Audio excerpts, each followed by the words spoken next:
How's it going, you guys? AZPlow21 back again with another episode of our UFC save in WMMA 5, and here today it is a pay-per-view. It is UFC 289 Till versus Costa. It should be a good one here today, as we have Darren Till defending the middleweight championship against Paulo Costa. Valerie Lareda defending the flyweight championship against Maria Agapova. Two title fights on this pay-per-view card. It should be a good one. Also got Petr Yan and Dominic Cruz, Amanda Ribas and Virna Jandiroba, and then AJ McKee taking on Mike Perry in a quarterfinal in the super lightweight Grand Prix. Mike Perry actually missed weight for this fight, so I mean, I really don't know what's going to happen there, but my guess is AJ McKee wins that fight anyways. There's a look at the prelims. The next pay-per-view that we're going to have is UFC 290 Sandhagen versus Wood. One title fight on that card. Corey Sandhagen defending the Bantamweight Championship, trying to unify it actually, as he takes on the interim champion in Nathaniel Wood. Alright, enough talk about that. Hope you guys are having a good day. I'm AZPlow21. As always, be sure to like the video and subscribe. Follow me on Twitch and Twitter. Links are down in the description below. Let's go ahead and get right into this. It is February 2023. Let's have a good pay-per-view here today. Taking place in Brazil, this fight card. And let's get right down to it. JP Buys taking on Mario Batista in the bantamweight division. Should be a good one. The South African taking on the man from Glendale, Arizona, and Batista gets the win via TKO with only 3 seconds left to go in the fight. He's now on a 5-fight winning streak. Hard to imagine him not being ranked sometime soon. Antonio Braganetto taking on Bevan Lewis in the middleweight division, as it is Neto getting the unanimous decision victory over Lewis here today. He's now 5-5 in the UFC, coming off that loss over Yushin Okami. Up next, it is Tracy Cortez taking on Murrah Takami in the bantamweight division. Takami is 7-1, number 20 in the division. Cortez is unranked, 5-3 in her UFC career, coming off a loss to Lara Procopio, and Murrah Takami gets the win via unanimous decision, gets a win in her UFC debut over Tracy Cortez. Augusto Sakai taking on Sergey Spivak in the heavyweight division. Sakai, a heavy underdog against the 28-year-old Spivak, and with good reason. Submission victory for the Ukrainian fighter in round number 2. You can see he's not ranked, probably going to change after that win there, as Spivak gets a good one as well. Vanessa Porto taking on Yanan Wu in the flyweight division. Porto, a big veteran. Wu, 12 wins in her career, and Vanessa Porto gets the submission victory in round number 3. How's it going, TJ? How you doing? And she praises Wu for a tough fight. Vivian Araujo taking on Manjit Kolakar. Now, Kolakar is coming off a big win over Joanna Jędrzejczyk, of all people, on 2 straight wins. Caitlin McEwen and then Jędrzejczyk. Maybe that was a fluke, that win, but nonetheless, she takes on Vivian Araujo, who is ranked number 25. She's on a 3-fight losing streak. Kolakar, on the other hand, not ranked at all. But she knocks out Vivian Araujo right after doing the same thing to Jędrzejczyk. So maybe something's cooking for Kolakar that we just don't know about. She's on a 3-fight winning streak now. Mairbek Taisimov taking on Benson Smooth Henderson. Big Benson Henderson fan myself. He's 13-5 in the UFC. He's 39 years old, coming off a win over Joe Lozon. Mairbek Taisimov, 10-6 in the UFC, ranked at number 25, coming off a loss to Charles Oliveira. And it's Benson Henderson getting the submission victory here today in round number 2. And he wants to fight Chris Saunders next. David Branch, at 41 years of age, taking on Idris Gezalov. Gezalov 2-1 in the UFC. David Branch, number 17 in the division, and it's Gezalov who gets a split decision victory over David Branch here today. And he's getting up there in age. Wouldn't be surprised to see him retire. He doesn't retire, but he might not be ranked anymore after that loss. Isabella de Padua taking on Mallory Martin in the strawweight division. De Padua, 11-3, a big favorite in this one against Mallory Martin with the same record. and it is Padua who gets the win here today in round number 2 via submission, the first win of her UFC career after losing to Andrade. All right, she's going to go party. You love to see it. Hosa taking on Lara Procopio in our final prelim. Hosa's had a very weird career here in the UFC. I mean, you can take a look here since the beginning. Lost to Macedo, beat Edion Gomez, cool. Lost to Kianzad and Tracy Cortez, then beat Irene Aldana out of nowhere. Lost to Makhnet Kina and Stoliarenko, beat Watanabe, and then lost to Gina Mazzani. So very weird career she's had. Taking on Lara Procopio, who's 4-3. Yeah, doing okay for himself on 2 straight wins. Interesting to see what happens here as Procopio beats Hosa, gives her her 10th loss of her career. Might send her down to Invicta after that loss, because she's lost 4 out of her last 5 now. Not looking that good. So yeah, Hosa is probably going to get sent down to Invicta. Procopio now 5-3 in her UFC career. $60 everyone, as we have our first fight on the main card. AJ McKee taking on Platinum Mike Perry in a quarterfinal for the Super Lightweight Grand Prix. I believe the winner of this one fights Mark Jakashi, and that's a very interesting fight, if I do say so myself. And the fact that either Jakashi, McKee, or Perry are going to be fighting for a championship is pretty insane, because I don't think any of them have ever fought for a championship. My bet is that McKee takes it here, and that is exactly what happens. TKO in round number 2. AJ McKee moving on to the semifinals, as he will be fighting Mark Jakashi for a chance at the Super Lightweight Championship of the world. Amanda Ribas taking on Virna Jandiroba in what is supposed to be a title eliminator here in the strawweight division. You can see Ribas, she's already had a chance at the title. Lost to Carla Esparza right after losing for the title. Then beat Andrade and Suarez, leading her to this point here. Jandiroba, in her own right, has had a little bit tougher of an opportunity trying to make her way to a title shot. Coming off 2 straight wins over Murrah and Tiburcio, but a win over Ribas here tonight would definitely get her a title shot. But it's Amanda Ribas getting the win over Jandiroba and earning herself another opportunity at the title here tonight. And she says she has a lot of respect for Jandiroba, and I love Amanda Ribas. Petr Yan taking on Dominic Cruz in the bantamweight division. Dominic Cruz, 12-3 in his UFC career on a 4-fight winning streak. That is insane. A win here tonight might get Dominic Cruz a title shot. And he takes on former champion in Petr Yan, coming off a win over Henry Cejudo after losing the title to Corey Sandhagen. Interesting to see what happens here. I'm not 100% sure, because Cruz is the favorite. I feel like in real life, if this fight happens, Yan might take it. But, oh, there you go. Petr No Mercy Yan TKOs Dominic Cruz in round number 1. Probably in very violent fashion. I'd imagine he's going to be fighting for the title next.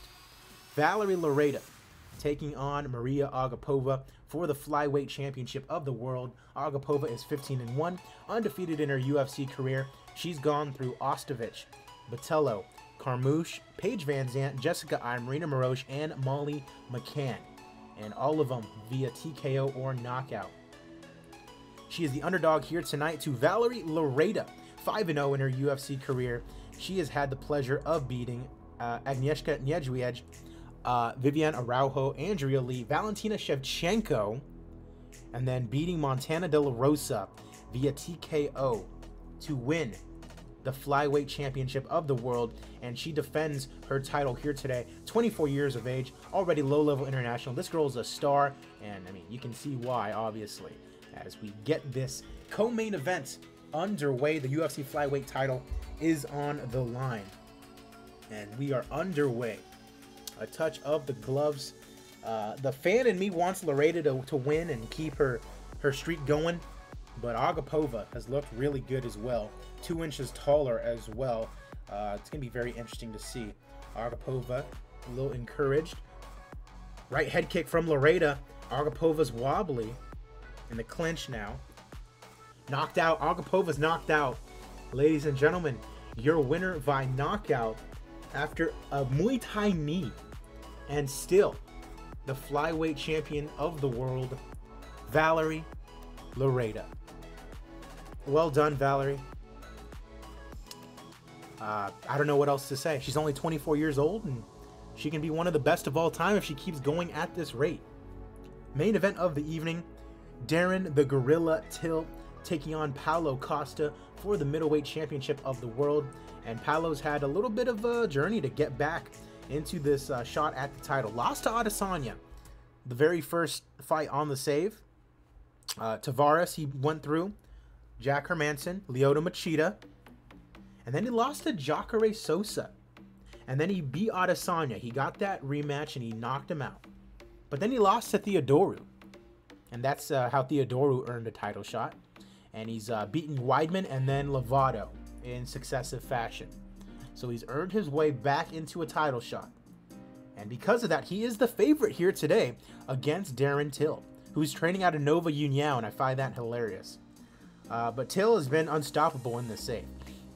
Beat Jacare Sosa, beat Yoel Romero, beat Adesanya for the title, defended it against Derek Brunson, kind of defended it against Jacare Sosa, even though Jacare missed weight, defended it against Rafael Lovato Jr., and then defended it against Elias Theodorou.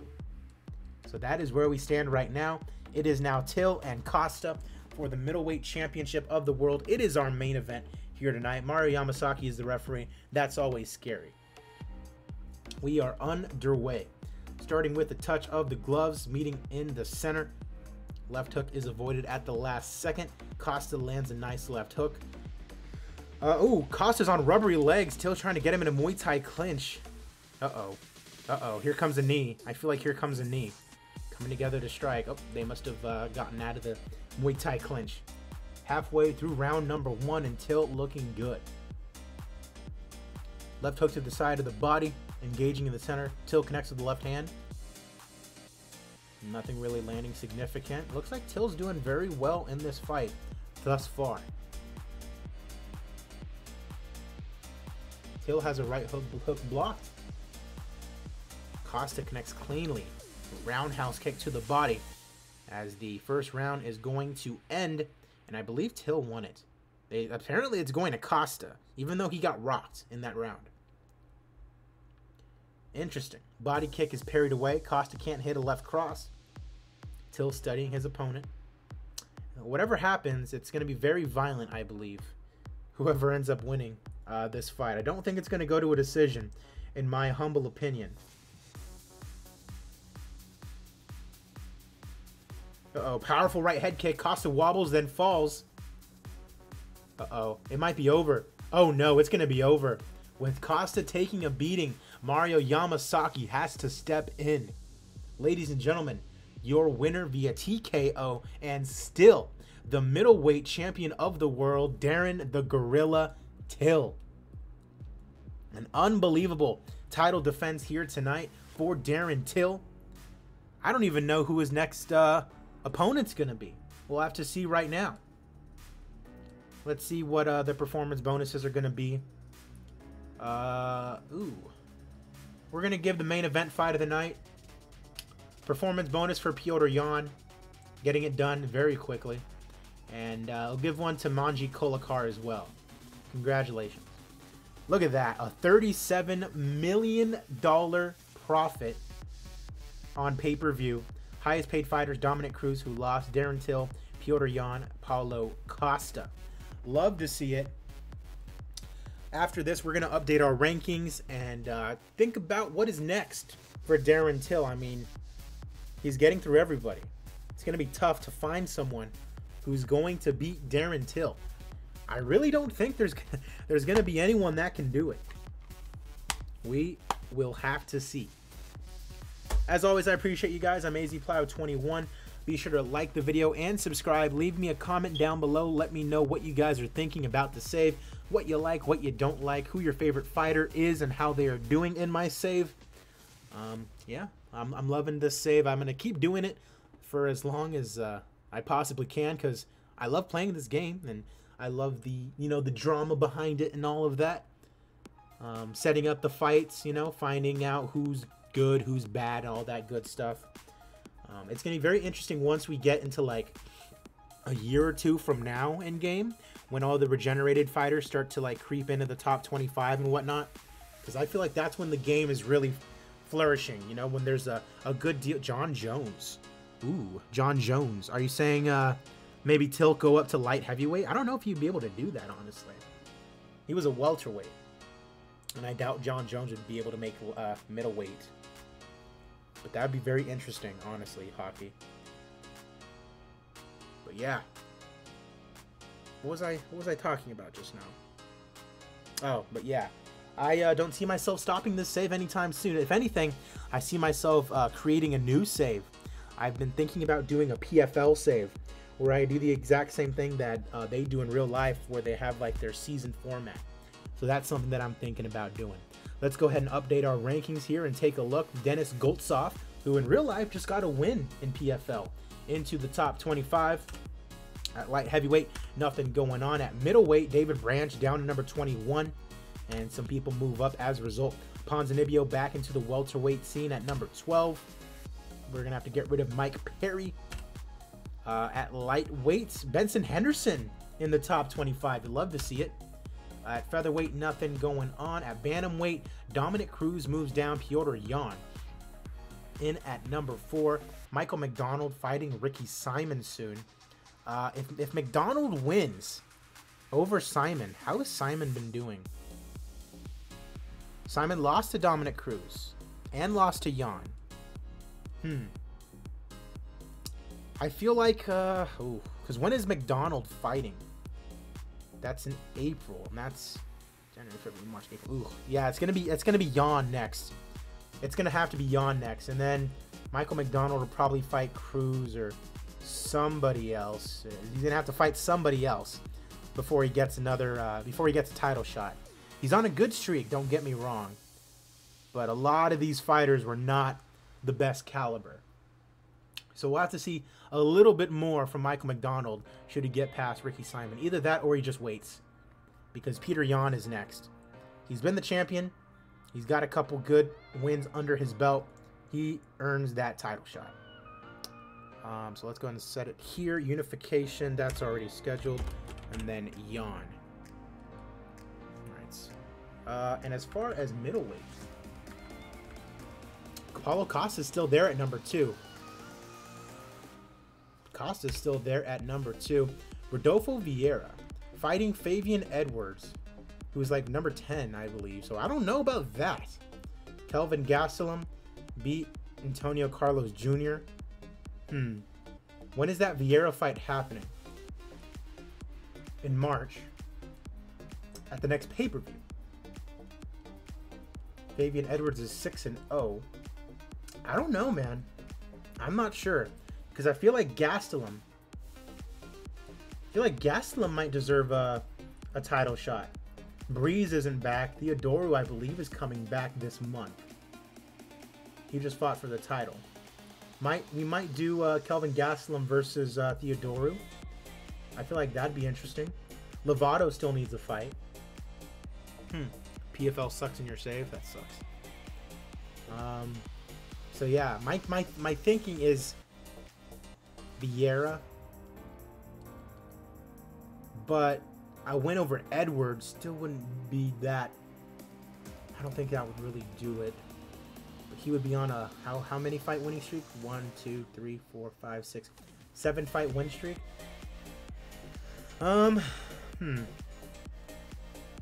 We'll see. We'll see. Initially, my thought is Vieira if he wins. Mostly just because it's new. Because it's a new matchup.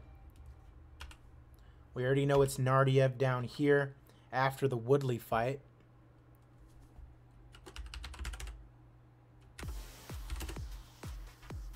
Okay. Lightweight, that's already done. And then that's already scheduled. Alright, bantamweight. Yeah, so it's going to be Jan after that unification fight. That's just how it's going to be. At flyweight, Inoue has already lost his title fight with Baga Utinov. Jose Torres, 2 fights in a row, lost to Inoue. That's his only loss. feel like that might be the move, honestly. But he's on hiatus. So it might be the winner of Nicolau and Cara France. Because Cara France just fought for the title. But a win over Nicolau, I guess, would give him an opportunity to do so. Shelton's on a 3-fight winning streak. Manel Kape needs a fight. Probably do him versus... I don't know about him versus Inoue. Maybe him versus Shelton. But my thoughts are Nicolau if he wins for sure. That'll be who... yeah, Nicolau for sure if he wins.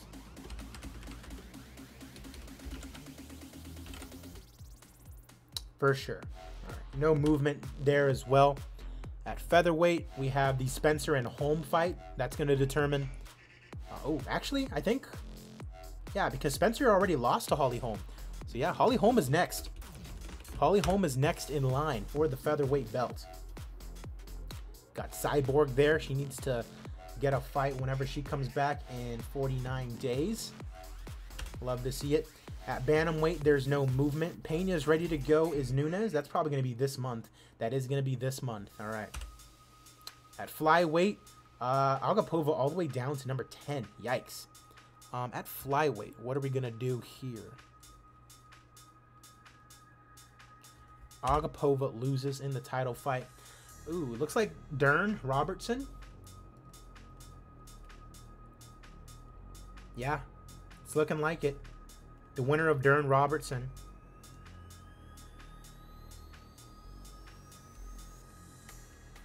Yep. All right, so the winner of Dern Robertson, my bad. And then Hebos Jandaroba down in strawweight. Amanda Hebos is our #1 contender down there. Rose is good to go. What about Hebos? 27 days. We'll see. We shall see. Tatiana Suarez moves up. Jandaroba down to number 8. The Padua down up to number 17. All right, so that's going to do it for this one. The next time I see you guys will be for Dern versus Robertson. That is a big fight in Moscow. We also have Fedor versus Curtis Blades. And then Yair Rodriguez versus Jose Aldo. Those should all be very good fight cards. It all leads up to UFC 290 Sanhagen versus Wood. I'm AZPlow21. You guys have a good one. I'll see you at the fights.